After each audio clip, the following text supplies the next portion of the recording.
Onsuba de FMC inaugura una nueva generación de fungicidas, incorporando la novedosa molécula Fluindapyr, una carboxamida capaz de brindar máxima potencia, mayor protección y más productividad en los cultivos de soja y maní. Onsuba de FMC, el poder de una nueva generación.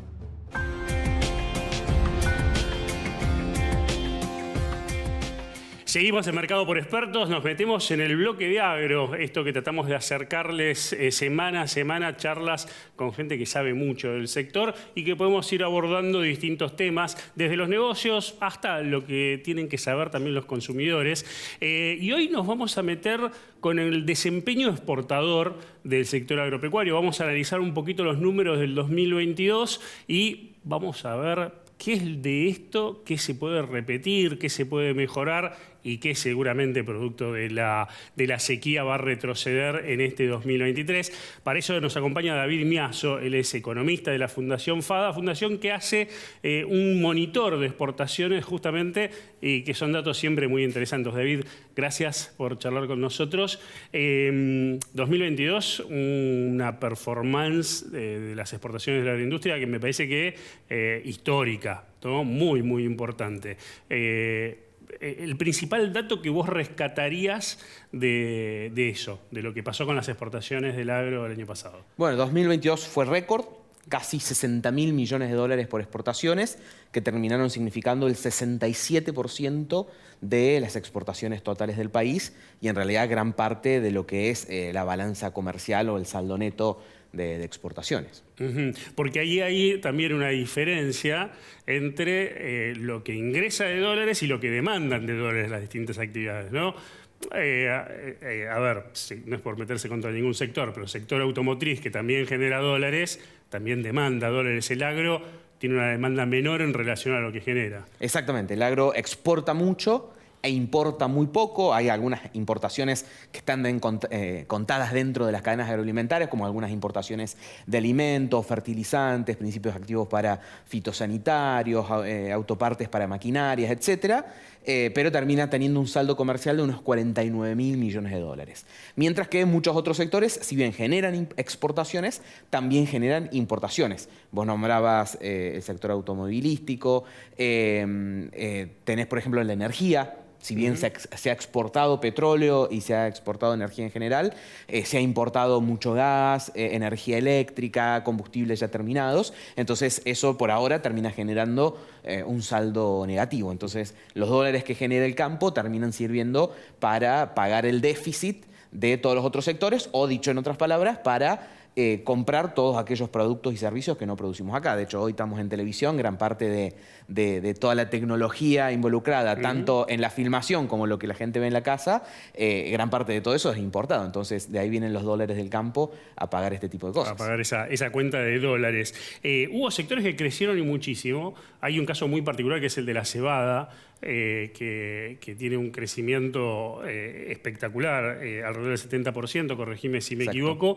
Pero ¿cuáles fueron los que crecieron, los que se destacaron en esta performance, más allá del aporte total que puedan generar cada uno? Bien, cebada fue uno de ellos, girasol fue otro, donde no solamente hay una cuestión productiva, sino también hubo una cuestión de precios por la guerra Rusia-Ucrania. Eso también, me olvidé de decírtelo, recién intervino para que lleguemos a este récord. Este récord no solo fue por mayor producción, de hecho tuvimos un año seco el año pasado, no tan terrible como esta campaña, pero un año seco que impactó en la producción, pero sí tuvimos muy buenos precios internacionales, sobre todo en el primer semestre, donde se vio el mayor efecto de la guerra Rusia-Ucrania. Entonces tenemos cultivos como cebada, derivados de girasol, aceite de girasol, otras cuestiones como la leche, por ejemplo, que también tuvo en las que más creció. Ahí hemos tenido cuestiones también de precio, también de producción y también en muchas de las cadenas relacionadas a las proteínas, la carne, por ejemplo, crecimiento de producción, también, de exportaciones, también porque cae el consumo local o porque se estanca de acuerdo a cada producción. En el caso de la leche se estanca, en el caso de la carne vacuna cae con la crisis local, entonces eso te genera mayor oferta exportable. Ahora, ustedes marcan un dato que es la caída de las exportaciones a las economías regionales. ¿Eso por qué entienden que se termina dando?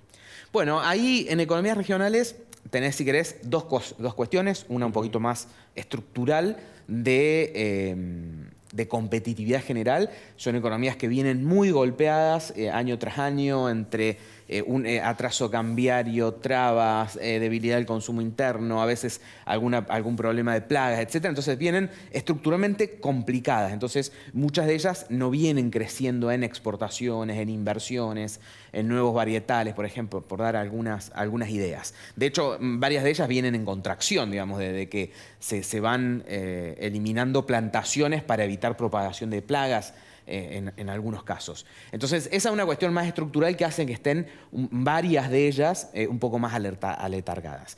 Ahí hay distintas situaciones, peras y manzanas, con vitivinícola, con limón y con arroz, ¿no? Son todas situaciones distintas, pero hay una cuestión de competitividad de fondo, donde también estos años de atraso cambiario le pega la cuestión de los fletes. La mayoría de todas estas economías regionales, como le llamamos, están muy lejos de los puertos y de los centros de consumo, entonces también tienen grandes costos. Entonces hay una cuestión de esas. Y después también tenemos algunas cuestiones climáticas que han impactado, decíamos, el año pasado tuvimos el año seco, después también impactaron algunas heladas. Para lo que va a ser esta producción de este año también han impactado algunos granizos, sobre todo en la producción vitivinícola. Así que es un poquito heterogéneo, pero se confluyeron una cuestión más estructural que si vos las mirás de largo plazo no vienen creciendo en producción, en exportaciones, y después una cuestión coyuntural que hizo que cayera cerca de 5% la exportación promedio de las economías regionales. ¿Sabes que me imagino mucha gente que nos está viendo del otro lado de la cámara y que dice, bueno, buenísimo las exportaciones del sector agropecuario, pero ¿qué pasa con el valor agregado? Y esto de, bueno, está bien, pero si nosotros exportamos productos industriales, estamos generando mayor empleo, por ejemplo, o mayor dinamización en la economía. ¿Qué tenés para decirnos con respecto al valor agregado justamente del agro, de la agroindustria? Bueno, lo primero que hay que decir es que toda exportación es buena. No hay una exportación buena y una exportación mala. La exportación de máxima tecnología y la exportación de un producto con poco nivel o nulo nivel de industrialización, todas son buenas porque todas generan empleo argentino, todas generan divisas que necesitamos, todas dinamizan la economía. Entonces, eso es lo primero, toda exportación es buena. Y lo segundo, lo del valor agregado es relativo. Está claro que entre un grano de soja y aceite o harina de soja o biodiesel hay distintos niveles de valor agregado. Pero no significa que el producto primario, que se llama primario porque es el primero, no porque sea primitivo. Tiene una cadena de valor atrás, anterior. Hoy tenemos semillas, hoy tenemos granos que se producen con semillas, con incorporación de biotecnología.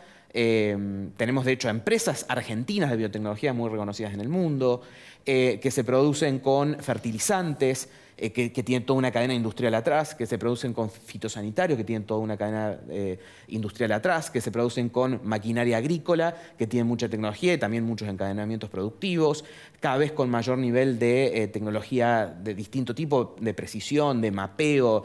Acá estamos hablando de conectividad, de tecnología satelital, drones, etc. Entonces, uno ve este producto claramente puede tener mayor nivel de industrialización hacia adelante, pero hacia atrás tiene toda una cadena que hace que ese producto en realidad ya tenga mucho valor agregado desde el origen. Y lo que te sumo también es que pasa mucho en todas las industrias, no solamente en el agro, que también tenés los demandantes.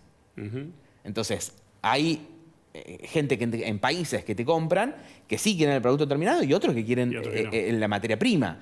Claramente el trigo es un ejemplo. Bueno, los países quieren tener sus molinos y producir su harina en sus países y quieren importar el trigo, no quieren importar la harina. Entonces, acá está nuestros deseos de sí, industrialicemos más y después nos encontramos contra el mercado internacional. Todos queremos exportar fideos, hay que ver si los italianos quieren comprarlo. Es un poco lo que quiere decir, ¿no? ¿Cuánto empleo genera la exportación? No sé si se puede diferenciar tan fácil, ¿no? Porque hay cadenas que están integradas, que abastecen mercado interno y exportación en la misma industria, ponele. Pero está más o menos hecho el cálculo de el empleo que genera la agroindustria, ¿cuánto representa o viene gracias a la exportación? Mira, te lo voy a poner de otra manera. Más del 90% de la producción de soja se exporta. Entonces, de todo el empleo que genera la cadena de soja, ¿cuánto corresponde a la exportación? Si no existiera la exportación, probablemente no existiría gran parte de la cadena. O se exportan 2/3 partes de la producción de trigo y de maíz. O se exporta más del 90% de la producción de té o la producción de limón. Digamos, por nombrarte algunas de las que mayor nivel de inserción internacional tienen. Del maní, más del 90% del maní, que es allá del sur de Córdoba. Entonces, hay cadenas que existen por la exportación. Si no fuera por la exportación, serían cadenas muy chicas. Entonces, uno dice, bueno, de esa cadena, ¿qué parte realmente está orientada a la exportación o no? Y la cadena entera está orientada a la exportación. Entonces, uno podría decir, bueno, si es cerca del 70%, probablemente cerca del 70% de todo ese empleo está relacionado a la exportación. Si hacemos un promedio simple de las 20 cadenas que en FADA medimos en el monitor de exportaciones, medimos las 20 principales cadenas, y si hacemos un promedio simple de qué porcentaje de la producción exportan esas 20 cadenas, nos da que el 46% se exporta. O sea, cerca de la mitad de lo que producen las argentinas, las cadenas se exportan. O sea que de 3.700.000 puestos de trabajo que generan las cadenas agropecuarias y agroindustriales en Argentina, cerca de la mitad lo podríamos estar relacionando a la exportación. Hay parte de eso que es la comercialización minorista, entonces probablemente esa parte no, pero cerca de la mitad de todo el empleo que se genera está estrechamente ligado a la exportación. Otro día vamos a repasar el tema este del empleo del agro en general, pero ahora te quiero pedir lo más rápido que puedas, pues ya el tiempo nos come de alguna manera, ¿qué esperamos para 2023? ¿Qué tiene que esperar el gobierno, que es el que está muy interesado por los dólares para este 2023? Bueno, después de un 2022 récord, viene un 2023 flaco en términos de divisas. La sequía ha pegado muy fuerte, en primera instancia en granos, en segunda instancia en carne y en leche, y después en varias economías regionales. Las expectativas hoy son que las exportaciones caigan entre 10 y 15.000 millones de dólares y tengamos un impacto en el PBI de entre 2 y 3 puntos, 2 puntos de manera directa, más los impactos indirectos. Así que falten entre 10 y 15.000 millones de dólares va a generar presiones cambiarias sin duda. Pensemos que en el 2022 tuvimos presiones cambiarias y llegamos a fin de año solamente gracias a $2 soja. Imaginemos lo que puede ser un 2023 con 10.000 millones de dólares menos y elecciones, que también generan otra dinámica en la comercialización de granos cuando se está esperando que en un par de meses cambie el gobierno y pueda haber un cambio modificaciones en el esquema cambiario. Así que va a ser un 2023 con menos dólares, menos actividad económica y mayores presiones cambiarias. A propósito de eso, y lo dejamos como comentario nada más, lo analizaremos otro día, el mercado ya está descontando que va a haber un nuevo dólar soja en momento de la cosecha de soja, que hay que ver si es oportuno, si es conveniente, si le conviene al gobierno, digo, y al Banco Central, porque es un momento de liquidación, pero el mercado ya está siguiendo de cerca, así que bueno, eso lo vamos a analizar en las próximas semanas. David, muchísimas gracias por la charla, por los datos, por esta conversación. Un gusto estar acá con vos. Seguimos con más Mercado por Expertos. Onsuba de FMC inaugura una nueva generación de fungicidas, incorporando la novedosa molécula Fluindapyr, una carboxamida capaz de brindar máxima potencia, mayor protección y más productividad en los cultivos de soja y maní. Onsuba de FMC, el poder de una nueva generación.